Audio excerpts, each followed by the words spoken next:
والصلاة والسلام على من أرسل بالهدى ودين الحق ليظهره على الدين كله وكفى بالله شهيدا. أما بعد، إخواني في الله، السلام عليكم ورحمة الله وبركاته. ديان موضوع توس سقبل أبو وفضل العلم على ما سواه. علمك فضل جيسة وكفضل بدني هاي وحيابها كلا إلى هاي أضومها وليرادها نسيه. هديت هاي مالك يا هديت هاي مدحتني مضبع. فضلك علمك دوري طبعا قضب وكم إذا ayaynu ka soo qaadan doonaa insha Allah baab ballaaran weeye, laakiin ujeedadeenu waxa weeye waqti kooban inaynu dhalinyarada ku dhiiri gelino iyo dadweynahaba aqoonta. waliba aqoonta aynu ka warramaynaa waa ta diiniga ah ama samaawiga ah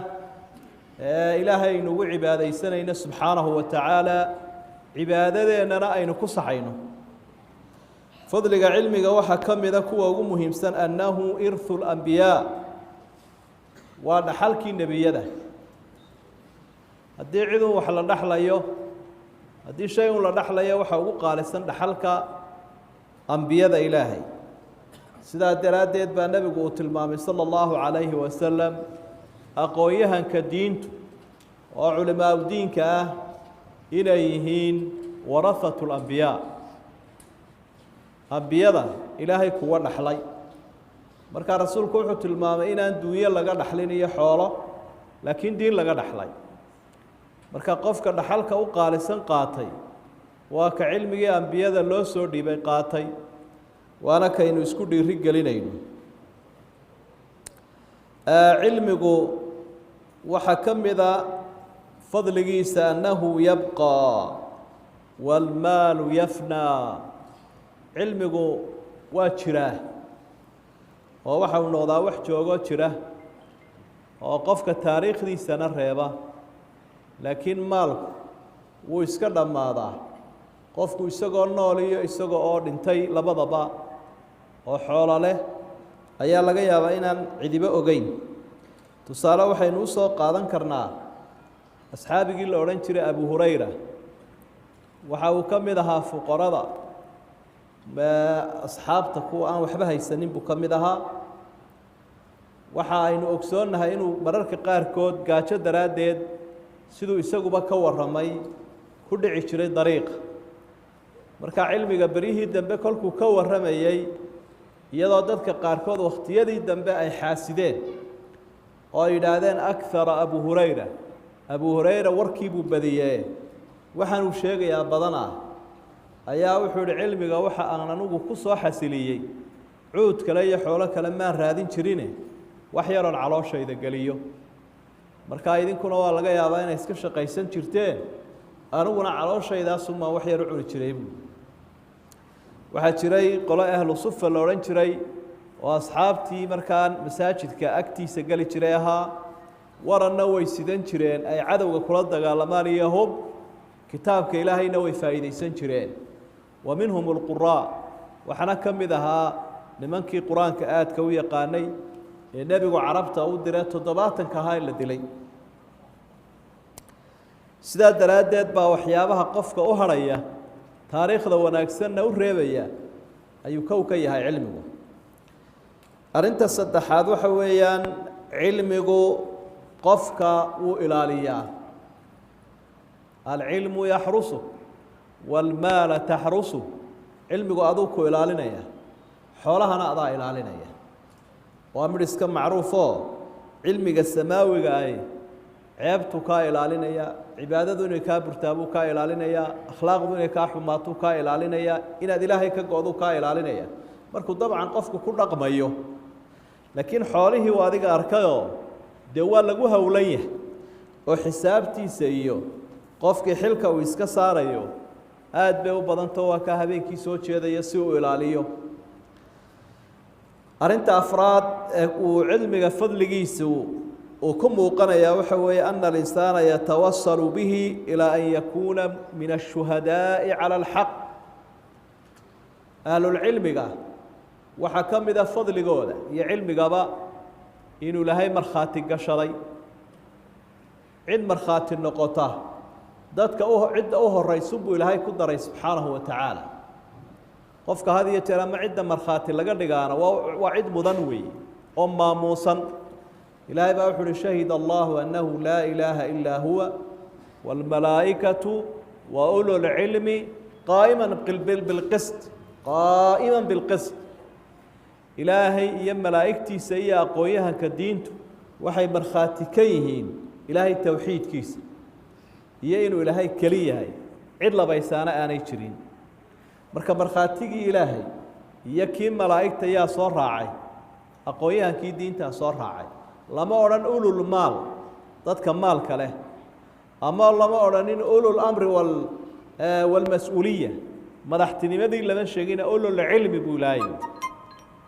مركا كل هدي مرخاتي جودي إلهي وراعي كيسي يكي ملائكته فضل ويقف لانت هايو دليل وحي هاي قفك علمك السماوي أنتو برتا كل رغميا قيمها أولية وحكم إذا وأرنت شناذا أن أهل العلم هم أحد صنفي ولاة الأمر الذين أمر الله طاعتهم مدحت النمذو ذاتك مدح ذا إلهي وحي القرآن كي نقفر إن لا أقبله الله أطيعه أطيعوا الله وأطيعوا الرسول وأولي الأمر منكم إلهي كتلقات والرسول كيس كتلقات ذاتك مدح ذا هجامنت أنا كتلقات بولاي لماذا إسلامكم مركا آيات فسريا waxay ku fasiraan waa madaxda iyo culimada dadka markaa hoggaanka haya iyo dadka hogaaminaya siyaasad ahaan iyo dadka ruux ahaan dadka u hogaaminaya qiyaadada ruuxiga ah ee kelmadoodu dadka ay jahaynayso labadaas ay ku fasireen culimada muslimiintu oo qolana waxay leeyihiin bayaankii iyo cadayntii xaq xujo ahaan lagu cadeynayo waa culimada qolana waxay leeyihiin fulintii xaq in la hirgeliyo oo la fuliyo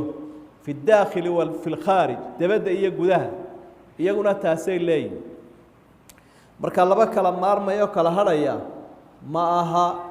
sida daraadeed baa dhaqanka khulafadeeni waa wanaagsanaa dhaqankoodu wuxuu ahaa marka ay ummadda hogaaminayaan culimada ka ag dhawaan jiray walow dhalinyaraba ha ahaadeen sidoo Cabdulaahi ibn Abbas sheegaya Allah ka raali noqdo wuxuu soo dhaweyn jiray buuri anigoo dhalinyaradii kamida ayuu Umar soo dhaweyn jiray iyo ragga xufaada ah ee Quraanka Ilaahay xafidsan markuu doonayo talaabo inuu qaado mas'uulka ummadda hogaaminaya wuxuu leeyahay Ilaahay muxuu arintaa ka yiri rasuulku muxuu ka yiri fiqiga islaamiga muxuu ka yiri mowqifka shariicadu waa maxay si fulinta uu sameeyo iyo talaabada uu qaadayo ay u noqoto mid sax ah fadliga ahlul cilmiga waxa kamida أن أهل العلم هم القائمون على أمر الله تعالى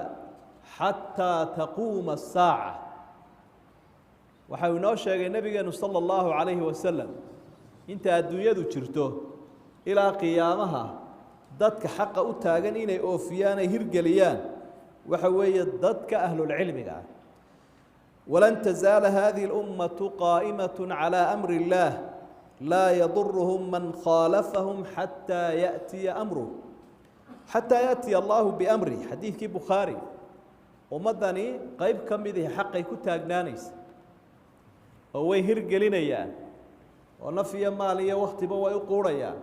ومدة برياني جالسين يعني إلى قيامة وإيمانيس دادهم بأمر والبدين تإله يتاجن ويجوا أن كشرين قوة ضيعيب النبي صلى الله عليه وسلم إمام أحمد رحمه الله وحوليه مركو حديث كافسر يوم محدثين تكملها إن لم يكونوا أهل الحديث فلا أدري من هم أنا أقويها كدين تيقانا ولبا علم الحديث هدانا أهين لما قرانا يبو laakiin dadka uu nebigu sheegaya sala allahu calayhi wasalam waa dadka sunnaha rasuulka iyo axaadiidta nebiga laga soo warinaya u baxay inay dadka u soo shaandheeyaan ay u soo kala hufaan qaadiciyaad markuu sii fasiraya isaguna maqaalada imaamu axmed waxa uu leeyahay araada axmed ahla sunnati waman yactaqidu madhaba ahli lxadiid ahlu sunnaha dadka sunnada nebiga ku taagan iyo dadka caqiidadoodu saxan tahay weeyaan kuwa uu axmed ku fasira u jeedaan arrinta toddobaad cilmigan aynu isku dhiiri gelinayno fadligiisa inoo tilmaamaya waxa weeye nebiyullaahi moxamed sala allahu calayhi wasalam laba qof ayuunbuu ina faray ama inoo sheegay in la odhan karo ilaahow yaa sidooda kaa dhiga oo la majeeran karaa ama la kaman karaa labadaasuun baad odhan kartaa ilaahow yaa sidooda ku raaciyo kala mid dhiga mid ka midii waxa weeyaan qofka laa xasada ilaa fitnayn xadiidkii macruufkaa kutubta ku arkayseen macnaha xasadkani waa kamashadii rajulin aataahu allahu maalan fasalladahu calaa halakati fi lxaq warajulin aataahu allahu xikmata fahuwa yaqdii biha wa yucallimuha labada qof mid ka midii waxa wey mid qofku ilaahay xoolo siiyey oo maalqabeena qofkaasi waxa uu taagan yahay inuu maalkiisa ku bixiyo meelaha khayrka leh ee diinteennu ayna fartay ee diinta iyo dalka iyo dadkaba dan u ah xoolo waa leeyahay laakiin fasalladahu calaa halakati fi lxaq tasliidku wuxuu tilmaamayaa aad wuxuu ugu dadaalayaa inuu meelaha khayr kale maalkiisa ku maalgashado dhinac kastay tahayba ilaa waxa xaqaa waynu garanaynaa waa diinta ilaahay horumarkeeda barashadeeda dadkoo la gaadhsiiyo ummadoo lagu dhaqo goobaha diinta ilaahay lagu baranayo sida masaajidada iyo madaariska jihaadka wax alla wixii diinta ilaahay iyo xaqa horumarinaya u taagan yahay qofkaas kaa waad odhan kartaa maalqabeenka ilaahu yaa wixiisa aada siisay in la-eg ku siiya maha inuu ilaahay ka soo qaado maaha taasi waa xaasnimo ee isagana ilaahu yaa intaa u daaya adigana intiisoo kale ku siiya si aad adiguna ugu bixiso siduu hebel u bixinayo oo kale ka kalena buu nebigu uhi waa qof ilaahay uu siiyey cilmi iyo xigmad dadku baraya kuna kala xukumaya fahuwa yaqdii biha wa yucallimuha dadka uu xambaarinaya uu baraya samaaxaddii iyo macaankii diintu ay lahayd si ay u dhadhamiyaanna wuu ku kala xukumaya cidda iskhilaafta marka labadaa qof mid ka mid ah ayaa waxa uu noqday qofkii aqoonta diinta yaqaanay inaad odhan karto ilaahow yaa sidiisoo kale kaa dhiga nebiguna wuu ku hambaleeyey sala allahu calayhi wasalam arrinta sideedaad ee ka mida cilmigaa aynu isku dhiiri gelaynayne samaawiga fadligiisa waxa weeye inuu nebigu sheegay sala allahu calayhi wasalam qofka diinta ilaahay barta ee u dhaga nuglaada ee naftiisa ku anface ummaddana gaadhsiiya waxaa lagu tilmaami karaa inuu yahay qof gobonnimo leh ama nebigu wuxuu ku shabahay dalsan soo ma taqaani dhulka qeyb meelaha qaarkood baa la meeshaas waa meel dalsan ah oo dalkaasi waa dal wanaagsan tusaale ina siiyey markaa rasuulku sala allahu calayhi wasalam waa xadiid bukhaari ku sugan min xadiidi abi muusa alashcari wuxuu la mid yahay buu uhi diintan ilaahay igu soo diray ee hanuunka iyo cilmiga ah roob da-ay oo wuxuu ku da-ay dhulka qeyb ka mid ah oo biyaha cabbaysa oo waxay leedahay harooyin iyo meelo qaydaraa oo waaweyn oo biyaha qabanaya marka biyihii ka soo da-ay cirka ee dhulkaa ku da-ay daaq fiican bay soo saareen ilaa dhulkiiba aa dhul wanaagsan oo biyo cabbaya jiilaalkii waa lagu baxayaa xagaagii waa lagu baxayaa biyihiina dhulkani wuu qabtay oo 6 bilood 8 bilood sanadba ay haynayaan harooyinkaa waaweyni biyaha ummaddii meesha deganayd baadna way heleen biyana way heleen waa barwaaqo qaybi waa taa waa qayb ka mida dhulkii qaybta labaadna waxa weeyaan dhulka qayb qiicaana way sibanta waaba diriba biyuhu way dhaafayaan meel biyuhu isku taagaanoo jidhaan iyo dhijaan iyo harooyin iyo waxa ma leh markuu roobku ayaama da'sanaado kadib wax laga cabo ma leh wax baadiyo ka soo baxayana ma leh labadaa sidaas dhulku uu kala yahay waxa ka dhigan buu nebigu sala allahu calayhi wasalam hanuunka iyo cilmigu ilaahay igu soo diray qofka qaatay iyo qofka qaadan waaye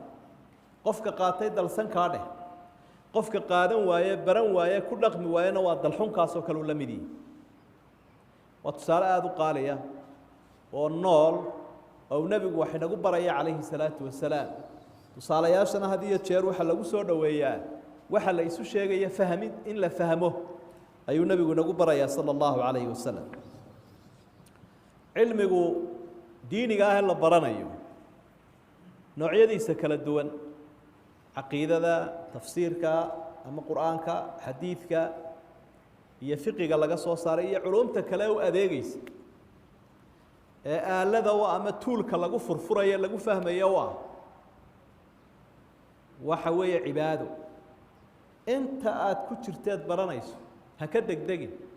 waa cibaado salaadu miyay dhammaataa ma dhammaanayso soomku ma dhammaanayo intaynu noolle cibaadadu way jirtaa cilmiguna intaynu nool lahay ma laha in laga gudbo iyo in laga qalinjabiyo iyo in la dhaafo ma leh waa waxyaabaha ilaahay loogu cibaadaysto sidaa daraaddeed baa waa fadliga sagaalaade nebigu waxa uu tilmaamay ana tacalluma alcilmi dariiqun ila aljanna qofku intuu cilmi baranayo u socdo waxa uu hayaa waddadii jannada uu ku geli lahaa waddaduu jannada ku geli lahaa saasuu tilmaamaya xadiidka saxiixa ee abi hureyra uu warinaya saxiixa muslim ku sugan waman salaka طariiqa yaltamisu fiihi cilma sahla allahu lahu bihi طariiqa ila aljanna qofka waddo maraya cilmiga baranaya cilmigaa diiniga